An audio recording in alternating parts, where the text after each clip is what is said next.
Assalamualaikum warahmatullahi wabarakatuh. Kami dari kelompok 3 yang akan menjelaskan tentang bentuk-bentuk kerjasama investasi dan prinsip-prinsip pengembangan serta pola kerjasama investasi. Yang selanjutnya akan dijelaskan oleh tim kami. Yang pertama yang bernama Dinda Nabila, yang kedua Al-Hadid Rahman, yang ketiga ada Ansori Fahmi, yang keempat ada Salma Ainun Hasanah. Selanjutnya adalah materi yang kami akan sampaikan dalam video pembelajaran kali ini. Yang pertama ada joint enterprise, yang kedua ada joint ventura, yang ketiga ada kontrakarya, yang keempat prinsip-prinsip pengembangan kerjasama investasi, yang terakhir pola kerjasama investasi. Pada dasarnya, investasi atau penanaman modal adalah suatu penanaman modal yang diberikan oleh perseorangan atau perusahaan atau organisasi baik dalam negeri maupun luar negeri. Di dalam pasal 1 angka 3 Undang-Undang Nomor 25 Tahun 2007 tentang penanaman modal merumuskan pengertian penanaman modal asing sebagai kegiatan menanamkan modal untuk melakukan usaha di wilayah negara Republik Indonesia yang dilakukan oleh penanam modal asing baik yang menggunakan modal asing sepenuhnya maupun yang berpatungan dengan penanaman modal dalam negeri. Masuk pada materi pertama yaitu joint enterprise. Joint enterprise merupakan suatu perusahaan terbatas yang modalnya terdiri dari modal dalam nilai rupiah maupun dalam modal yang dinyatakan dalam valuta asing. Kerjasama dalam bentuk joint enterprise adalah suatu bentuk kerjasama antara pemilik modal asing dengan pemilik modal nasional yang dituangkan dalam Badan Hukum Indonesia. Bentuk-bentuk kerjasama joint enterprise bukan saja disukai oleh penanam modal asing tetapi juga oleh pemerintah. Hal ini karena disebabkan oleh 3 hal yang telah tercantum di dalam video. Joint venture. Joint venture merupakan bentuk kerjasama bisnis yang melibatkan dua pihak atau lebih, baik itu perusahaan dalam negeri maupun perusahaan asing, untuk mendirikan sebuah entitas bisnis baru. Dalam struktur ini, setiap pihak akan menginvestasikan modal, sumber daya, dan keahliannya secara bersama-sama. Tujuan dari pembentukan perusahaan patungan atau joint venture adalah untuk saling melengkapi kelebihan dan kekurangan dari masing-masing pihak, sehingga diharapkan dapat mencapai tujuan bisnis yang lebih besar dan efisien.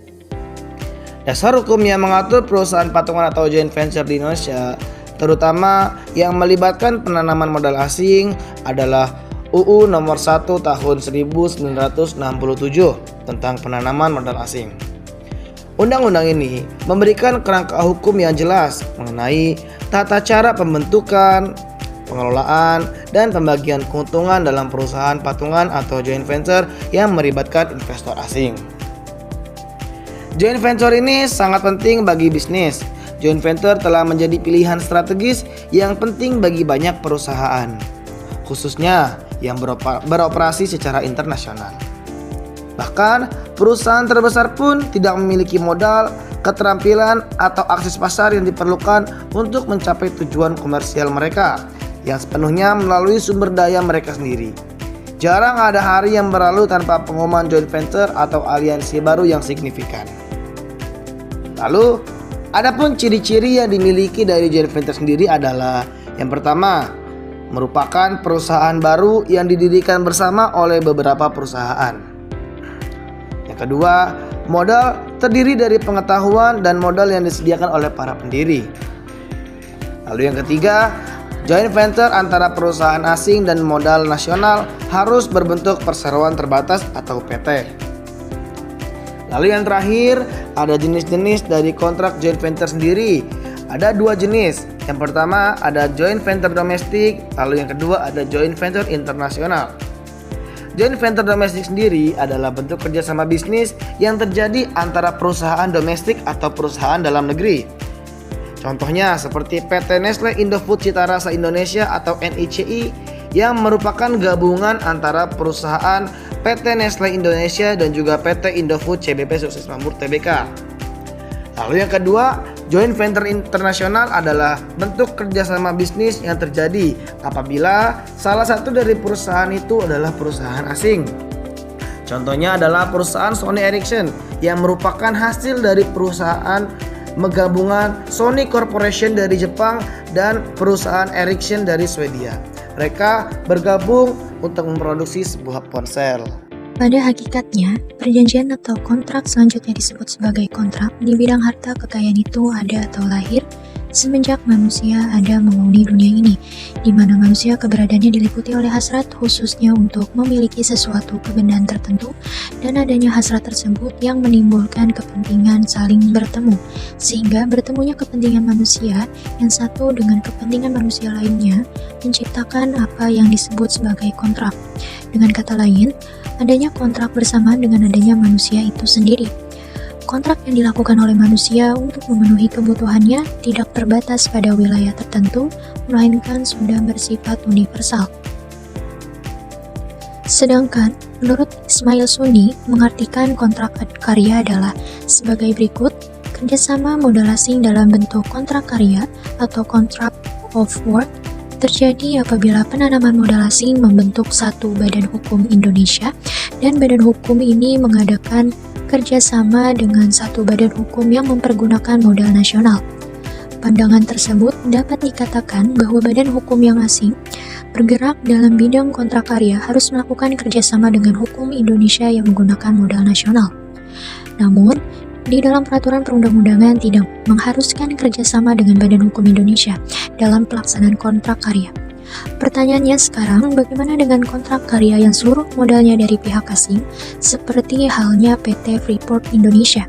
Sumber pembiayaan perusahaan ini 100% dari pihak asing dan perusahaan ini tidak bekerja sama dengan modal domestik.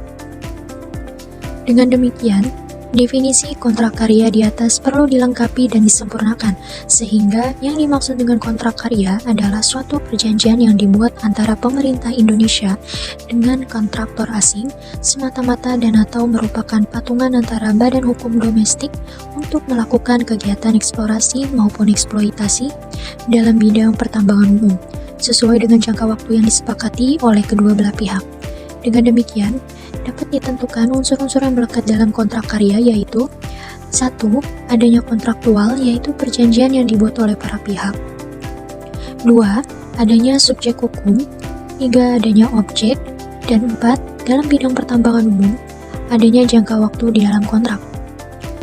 Dasar hukum kontrak karya adalah pasal 33 Undang-Undang Dasar 1945 yang menjadi dasar pengelolaan tambang mineral dan batu bara atau minerba. Ada sejumlah perundang-undangan yang mengatur dan menjadi pedoman bagi para pelaku pertambangan di Indonesia. Dasar hukum lainnya adalah Pasal 20, Pasal 21, dan Pasal 33 Ayat 2 dan Ayat 3 Undang-Undang Dasar 1945, Undang-Undang Nomor 4 Tahun 2009 tentang Pertambangan Mineral dan Batu Bara, Undang-Undang Nomor 3 Tahun 2020 tentang perubahan atas Undang-Undang Nomor 4 Tahun 2009 tentang Pertambangan Mineral dan Batu Bara. Lalu ada Undang-Undang Nomor 11 Tahun 2020 tentang Cipta Kerja, mengubah Undang-Undang Nomor 4 Tahun 2009 tentang Pertambangan Mineral dan Batu Bara. Selanjutnya, prinsip-prinsip pengembangan kerjasama investasi. Pengembangan kerjasama investasi yang efektif dan berkelanjutan didasarkan pada beberapa prinsip dasar, yaitu 1. Saling menguntungkan, 2. Kesetaraan dan keadilan, 3. Transparansi dan akuntabilitas, 4. Keberlanjutan, 5. Keadilan. Tata kelola kerjasama investasi di pasar modal menetapkan prinsip-prinsip yang harus diikuti oleh semua pihak yang terlibat dalam kerjasama investasi. Prinsip-prinsip tersebut meliputi 1. Kepatuhan terhadap peraturan perundang-undangan, yang kedua, tata kelola yang baik, ketiga, manajemen risiko, keempat, penegakan kepatuhan, yang kelima, penyelesaian sengketa, 7. Peninjauan berkala. Selanjutnya ada materi prinsip-prinsip ekonomi syariah dalam investasi. Prinsip-prinsip syariah dalam investasi merujuk pada pedoman yang berlandaskan hukum Islam dalam pelaksanaan investasi. Berikut adalah prinsip-prinsip Islam dalam muamalah yang harus diperhatikan oleh para pelaku investasi. Yang pertama, tidak mencari rezeki dari hal-hal yang haram, baik dari segi substansi maupun cara perolehan, serta tidak menggunakannya untuk tujuan yang haram. Yang kedua, tidak melakukan penzaliman dan tidak dizalimi. Ketiga, keadilan dalam distribusi kemakmuran. Keempat, transaksi harus dilakukan atas dasar kesepakatan yang saling menguntungkan.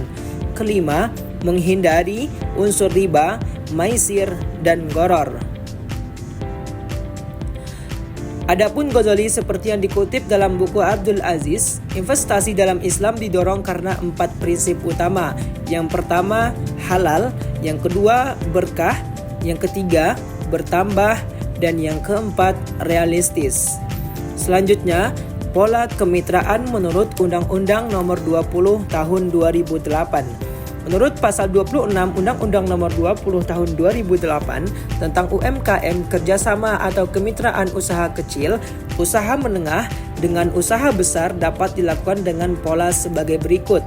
Yang pertama, usaha patungan. Yang kedua, kemitraan strategis. Yang ketiga, investasi langsung. Keempat, investasi portofolio. Yang kelima, warabala. Keenam, konsortium. Ketujuh, lisensi. Yang kedelapan, kontrak manajemen. Kesembilan, bagi hasil. Yang kesepuluh, kontrak kerjasama. Undang-undang memberikan kebebasan bagi usahawan untuk mengadakan hubungan kemitraan di luar pola-pola sebagaimana diutarakan di atas. Pola kerjasama investasi yang efektif tidak hanya akan meningkatkan daya saing, tetapi juga berkontribusi pada pencapaian tujuan pembangunan berkelanjutan. Berikut adalah penjelasan mengenai bentuk-bentuk kerjasama investasi yang telah kami sampaikan. Wassalamualaikum warahmatullahi wabarakatuh.